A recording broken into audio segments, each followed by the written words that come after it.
Hello and welcome to Cricbuzz Live. I'm Saiyami Kher. Well, Afghanistan take on Australia. Every time these two teams play, there's no shortage of excitement. The 22 T20 World Cup, a nail-biting 4-run win for Australia. The 23 World Cup, the one-legged Maxis historics. The 24 World Cup, Afghanistan come back with a win. What can we expect today? We'll find out. We've got sunshine in the studio and sunshine on the big screen because we have Michael and Harsha Bhogle with us. Welcome, gentlemen. Michael, is the sun shining there? Because we need some sun in Pakistan. Yeah, I mean, there was a rained-off game yesterday I saw.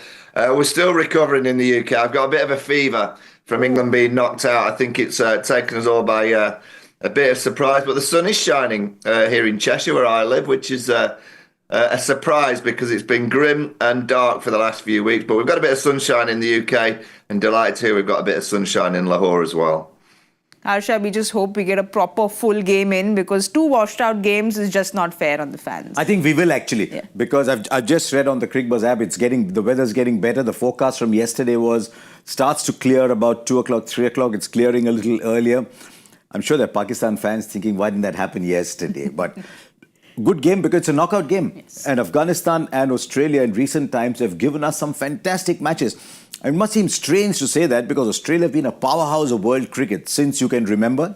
Afghanistan on their way up, but there's something about the games involving these two. So I hope we get a good game. It'll be interesting once again if Afghanistan do what they like, which is bat first, put up a total, and then see if Australia can chase, because then Australia will have to beat Afghanistan at Afghanistan's strength. Well, that's exactly what they're doing because Afghanistan have won the toss and they have decided to bat first. So just the start that they want. Michael, like Harsha was saying, it's a knockout game, and Afghanistan, last game was a knockout game as well. They won it in style. Unfortunately, you got the fever after that game, but they're getting into this match again. It's a knockout game for Australia. If they win, obviously they're through. But if Australia loses, they still have that mathematical chance of still going through if England beats South Africa by a big, massive margin.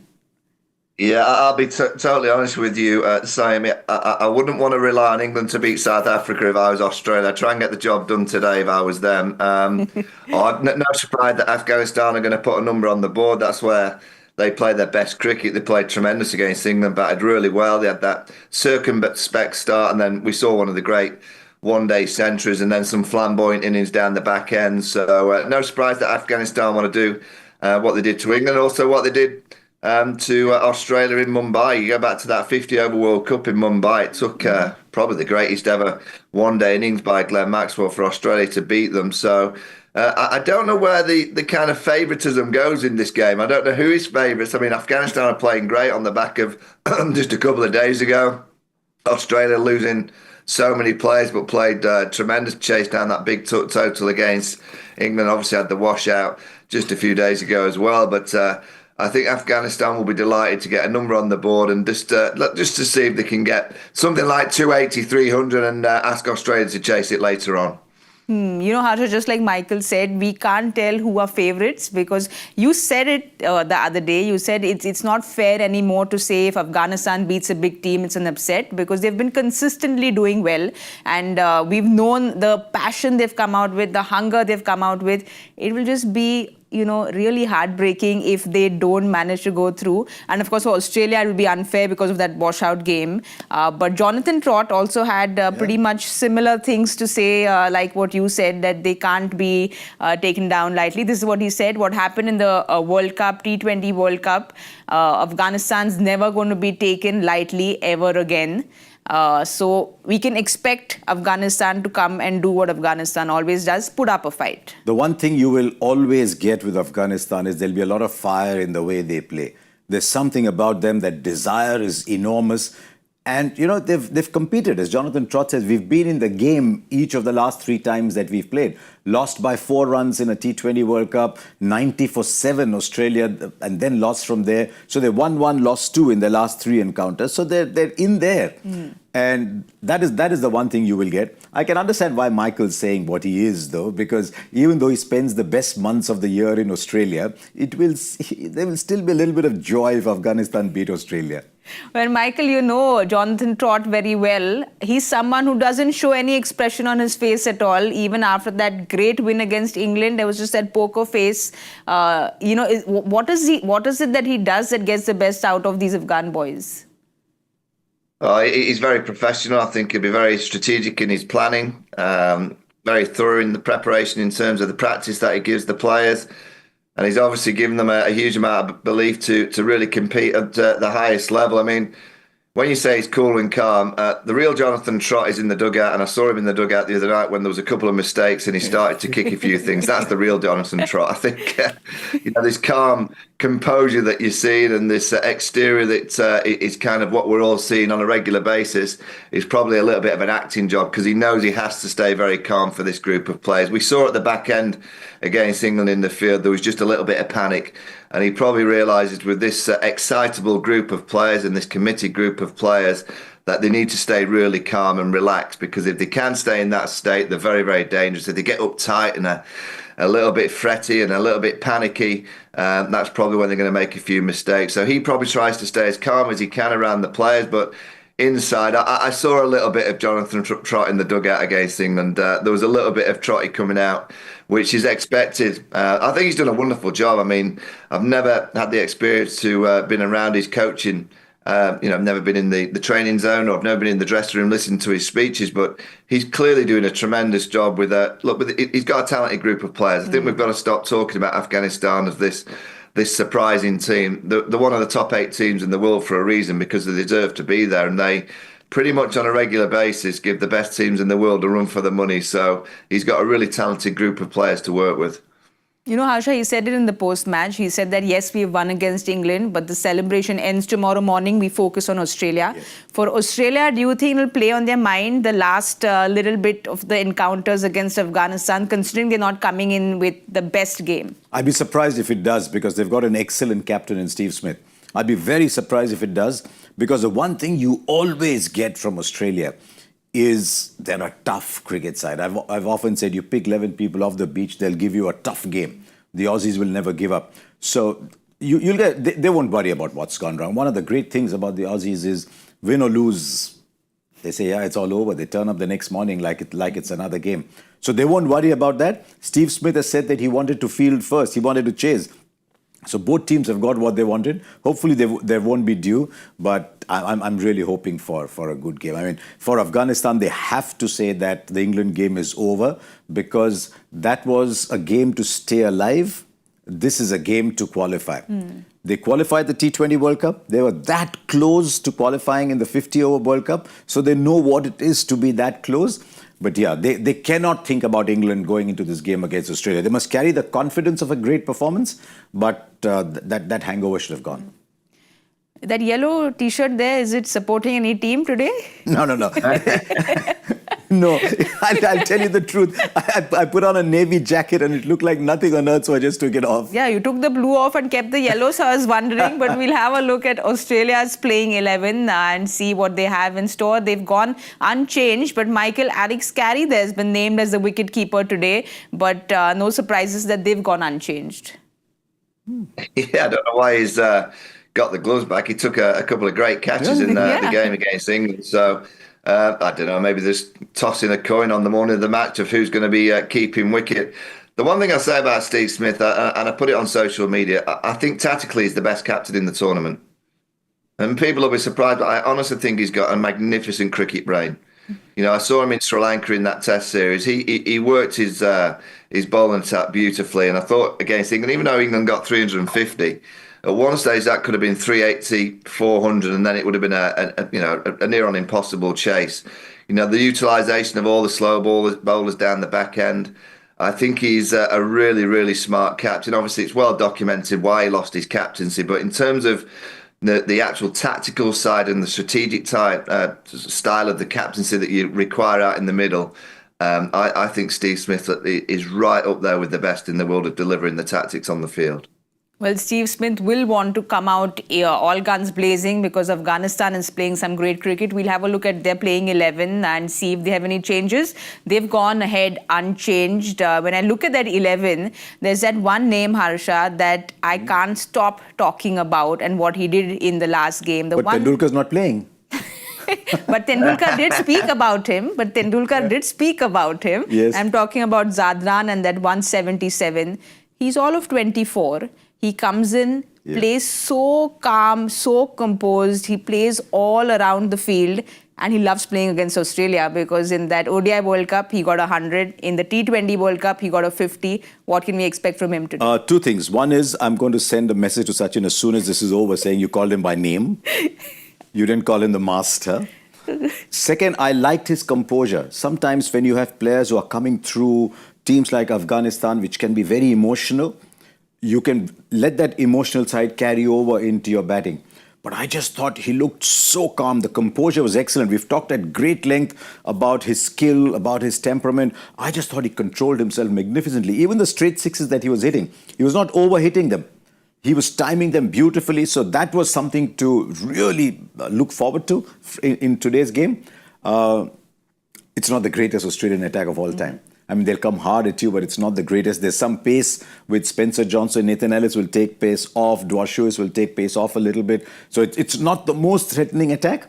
So I'll be very interested in seeing if he can carry it forward. Sometimes you look at players and see what they do after a big score. You know, like Harsha is saying, he was extremely calm, extremely composed, and also a purist feels very happy when you look at that knock because he's playing proper cricketing shots. And Michael, he's someone who, you know, if he gets off to a start, he loves to convert those starts because every time he's gone past 25, we see what he's done. He either goes on to get a 50 or he gets 100. So again, is it his temperament that stands out for you? Yeah, I mean, everything in his game's terrific. He's got all the skill sets. He's got the power. He's got the touch. He's got the technique to face. You know, Mark Wood was bowling 90-mile-an-hour outswingers. He had the technique to survive that at the top of the innings, and also fitness. You know, we talked about his running between the wickets down the back end of that innings. He was still sprinting twos, and to think that Afghanistan don't have a professional system, you know, a player is playing in a fashion of a pure batting sense, but the fitness element of these Afghanistan players is fantastic. I think they must have a tremendous ethic in terms of their own process in terms of working hard because they're all very, very fit. They're all kind of playing to a skill level with the top teams in the world. So their inner drive and that inner kind of spirit that you need to play at the highest level is exactly what the majority of these Afghanistan players have got. I'm intrigued. I'm like Harsha. I'm always intrigued how a player backs up an innings like that. You know, it's so hard to come out the next, 2 days later and you're on the same ground, you've got the same dressing room, you walk down the same steps, it's the same feeling, but, it's different. It really is different. But if you can get to 20 and get to 30, that flow of 2 days ago come rushing back to him. And he clearly is a key player for Afghanistan today. He'll be hoping that against this Australian attack that, you know, it's not the best Australian attack, but I do think it's quite a clever Australian attack. I think it's quite a skillful. It's a different attack to what he faced, obviously, against England, which was all right arm over. In this attack, he's got Johnson left arm, he's got Dwarshuis left arm, he's got Nathan Ellis, which is, you know, completely different to the seamers that he faced from the England setup. So even though he's in great form, he's on the same ground, he's facing a completely different attack to what he faced just a couple of days ago in terms of angles and variations. So I'll be intrigued to see how he copes with that. You know, Harsha, there's something I want to understand from you is we spoke about how calm and composed he was, all of 24.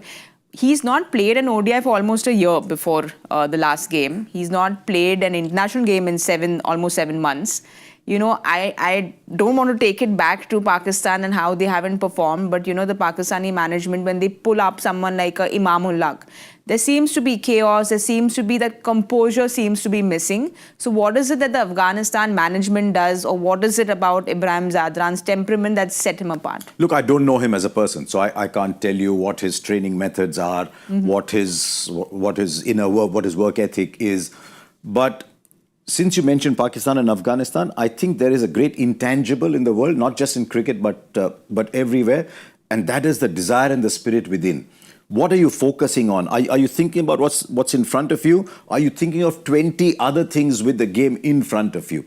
A player that I know very well said very often when he went into a game, he'd be very bothered by how the tickets were sold for the game. Oh. I don't know if sometimes Pakistan's mind is elsewhere because they don't give that impression that they're focused on here. Maybe Afghanistan are.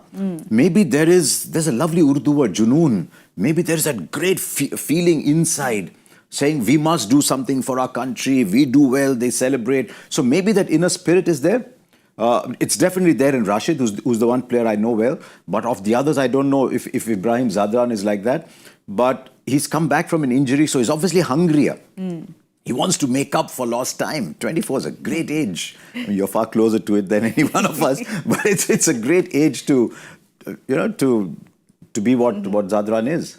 You know, you talk about hunger, and I can't help but think about the other centurion from the other team, Josh Inglis, and what he put up against England. 351 chasing we know it's set the records. We know there was pressure on him. But Michael, he again came out, consolidated the game, and then became very aggressive, played all around the park. How impressed were you with Josh Inglis? He's a class player. I think, when we were down in Australia in the Australian summer, in that test series, all the talk was English to be in that test batting lineup. All the legendary Australian players and ex-players that we work with, Harsha, were all saying he's certainly in the top 6 Australian batters in the country. He just missed out. Constance came to the top of the order, and he missed out. He'll be in the Australian setup, including all formats for a number of years. You can just see he's got a real gift of timing a cricket ball and playing aggressive strokes, but making them look quite easy. That test match century they got in Sri Lanka was, yes, Australia were on top, but to go out and get a test century on your debut and play so coolly and so calmly against a spinning ball just tells you he's got the temperament. As I've said on this show before, he's born and raised in Yorkshire, so don't be surprised that he can bat a bit. It's interesting Michael should say that because his son plays up at Somerset, so he's a defector. Yeah, but he's just upset that he went away when he was 14. Otherwise, the result would have been different for England the other day. But he plays like a proper Aussie. Yes. And by the way, he's also said that the days of supporting England are long gone. He plays like an Aussie.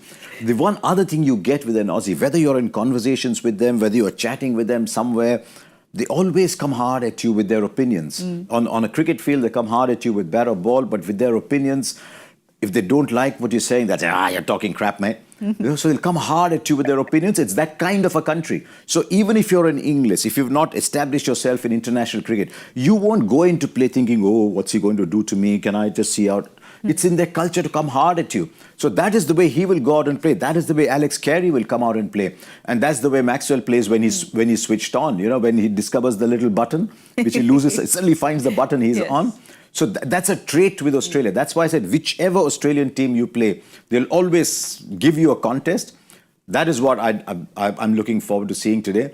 And if Smith gets into form batting at 3, he'll make the chase easier. You said they go hard on the opponent, and that's something that Josh Inglis does, is he consolidated that innings, but when he went for it, you saw him playing those reverse scoops to fast bowlers. He was using the field and pretty much playing shots all around the park. Michael, we see it here. It's an amazing graphic. If you have a look at that wagon wheel, where does one bowl to him? Well, I think it was A.B. de Villiers, wasn't it, years ago that we said was the ultimate player because he could hit 360. That's exactly what English can do. He can pretty much find the gaps and look at the fields and work out where his boundary options are. He's got the skill sets to manoeuvre the ball into those spaces, whether it's the reverse ramp, the ramp, hitting over extra cover, pulling it through mid-wicket, down the ground, working it into the gaps on the onside or the offside. He's got that natural game to be able to hit the ball 360. It can obviously be trained, but I think a lot of this comes just so naturally to the likes of Josh Inglis. I think he's probably been able to do that for a number of years.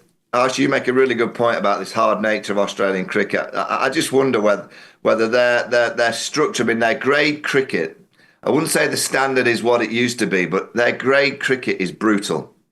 I've been to watch down in Coogee where we stay, Harsh, and I go and watch Randwick and just some of the abuse that you hear and some of the kind of comments you go, oh no, that shouldn't happen. But to play in their grade system, you can only imagine what these players have to go through to get to where they get to. So they have to come through a schooling which is quite tough, and that probably makes them that steely, competitive, type of personality by the time they're playing for their state. And obviously, to get into the Australian side, you have to earn the right. You know, if you think English, who we all thought would play Test cricket a few months ago, wasn't picked, he had to earn the right. He gets picked. He's itching to get that opportunity, desperate, and he gets 100 at the first time of asking. I think Australia are getting it really right in terms of their selection. That I know Constance came out of the box from pretty much nowhere. That was a very unlike Australian selection. They generally like players to earn the right to get the baggy green or to get the one-day cap. And I think that creates a bit of steel. I think it creates a bit of steel and a little bit of that hard work ethic that you need to represent your country. It's good to know that you spent some time in Australia watching cricket, Michael, because I thought you went to Coogee and looked out at the beach and then walked all the way to Bondi, came back and just sat down on the beach. No, I do that every morning. You've been on that walk with me. I always remember, Simon, that Harsha came on the walk. Just turn the volume down. Turn the volume down on this. And he's the first person in the history of that walk, and it's a very famous walk that everyone that goes to Sydney must do. He's the first person in the history of the walk to do it wearing a pair of chinos. Yeah, but didn't he keep up with you all in those chinos? Well said. You took the topic away. He kept couldn't stop laughing all the way through the walk. You know, we've spoken about Harsha's chinos and we've spoken about the two centurions. I want to have a look at a Ask CB question that's come about a battle about two leggies there. Abin asks us, in T20s, perhaps Rashid holds the edge, but does the Cricbuzz panel reckon that Zampa is a better ODI bowler than between the two? Okay, let's take the expert first. I've got a thought, but let's take the expert first. Two wonderful bowlers. If you look at what Zampa's produced over the last few years, he's been exceptional for Australia. He's a World Cup winner. So you have to say in 50-over cricket, you'd say that Zampa has probably got the wool over Rashid. But I'm only saying that because Rashid's probably not played as many games as Adam Zampa. But I wouldn't really like to pick in terms of, if I was a captain, I'd be quite happy to have both. If I had to choose one, I would probably in 50-over cricket go with Adam Zampa. I mean, Rashid's nudging 200 wickets himself, but Zampa over the last 3 years has taken more wickets than anybody else, and inevitably against very good opposition. So both great bowlers, yeah. But I'm tempted to give Zampa just that little bit more, and I'm tempted to tell Rashid that before the game. But again, he's got to do well. He's got to do well here. Rashid's gone for 60 plus in both his games. But do you think in ODI cricket he gets found out a little more? With T20 we know how great he is. So what is it about ODI cricket that maybe he goes a little more expensive? There's this whole generation of wrist spinners playing T20 cricket who don't play first class cricket. You look all over the world, even in India. For a long time I saw Ravi Bishnoi playing for Gujarat. But a lot of these wrist spinners don't play first class cricket. They get all their wickets when people are attacking them. So, I mean, that's probably unfair to say all the time, but a lot of the wickets come when they're attacking them. In first-class cricket, you've got to use your guile to outthink a player, have the patience, keep bowling those lengths and get them out. So I think the longer the game, the guile of the spinner comes through a lot more. The shorter the game, the more you benefit from people going hard at you. And any spinner, the moment someone is attacking you all the time, you've got the best chance of taking a wicket. So Rashid has cut his teeth in T20 cricket. And to be fair, that's pretty true of Zampa as well. But he's cut his teeth in T20 cricket. So the longer form of the game, he's still got to show he's among the very best. I mean, I saw him play a Test match that was about 3-4 years ago. He's struggled. His Test record isn't as great as something else. So I think today is a big day for Rashid Khan.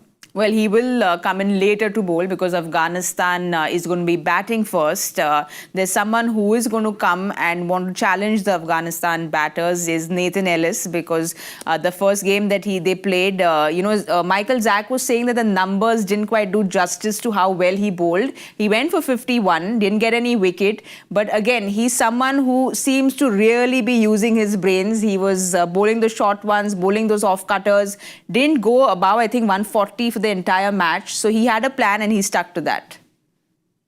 Yeah, I thought he bowled brilliantly against England. When you think he's only gone at fives on a day where his team have gone at 350, that's a tremendous return. And he's the kind of seam bowler that England used to have in white ball cricket, that, we used to have lots of seamers that would bowl lots of variations and out the back. hand back there, slower balls, lots of cutters, lots of slow ball bounces, wide Yorkers. He's a bowler really that's been brought up through the T20 school as well, because he's played so much T20 cricket that's probably just giving him all those variations required, and he's taken it into the 50-over game. So, yeah, he's a really talented, and also he's really competitive. He captains the Hobart Hurricanes. They won the Big Bash back in Australia. So he's got that kind of leadership quality as well. He's got that know-how, exactly what to deliver at the right time. And, I think he's a really quality bowler. He's probably only played because obviously Stark, Hazelwood and Cummins are in this Australian side. But if there's ever a chance to just take your opportunity for any of these Australian players and bowlers, this is the chance. And he stepped to the plate against England brilliantly. Yeah, I remember seeing Australia's squad when we were doing our previews. The one thing that struck me was how little ODI cricket Nathan Ellis had played. But he's taken to it so well, because he's, as Michael said, primarily a T20 bowler, but he's got all those variations. But more than anything else, he's got that high 130s ball that he can bowl that hits the bat hard. So when you've got that ball, all the other variations become that much more important. He's a lovely bowler. He'd be in most T20 teams I'd pick. But do you think he's got it in him, Michael, to be picked for the red ball format? Because you said, he is very intelligent. He's picking the lens better than most of the Australian bowlers right now. Does he have it in him to play red ball cricket? I don't see him as a test bowler now. I see him as a real quality T20 bowler, 50-over bowler. I don't see him as that test match bowler that, if the Australians have 2 or 3 injuries, and in England, I think we're like that, crossing our fingers that it might happen for the Ashes series. I don't see him being one of the cabs off the rank. I think the likes of Xavier Bartlett, I think Spencer Johnson actually is one that they're looking at in terms of the longer format of the game. But I don't quite see at this stage that Nathan Ellis he's a good bowler. I'm sure he could do it, but I don't quite see him on the radar in Australia in terms of Test cricket. All right, then. We have to now quickly get to that part of the show which Harsha Bhogle has all the answers to. No, I'm not sure I didn't know Mark Boucher the other day. But let's have a look at the joy factor question of the day. In 2006, 3 cricketers played their 100th test match together at which ground? I think it might have been somewhere. I think if we can't give it away. We can't give away the answer. But it looks like you have the answer there, Harsha. I think there might have been 2 England players in that. Michael, any guesses at all, or you don't want to bother with it? I don't know. I think there might have been 2 England players. Okay.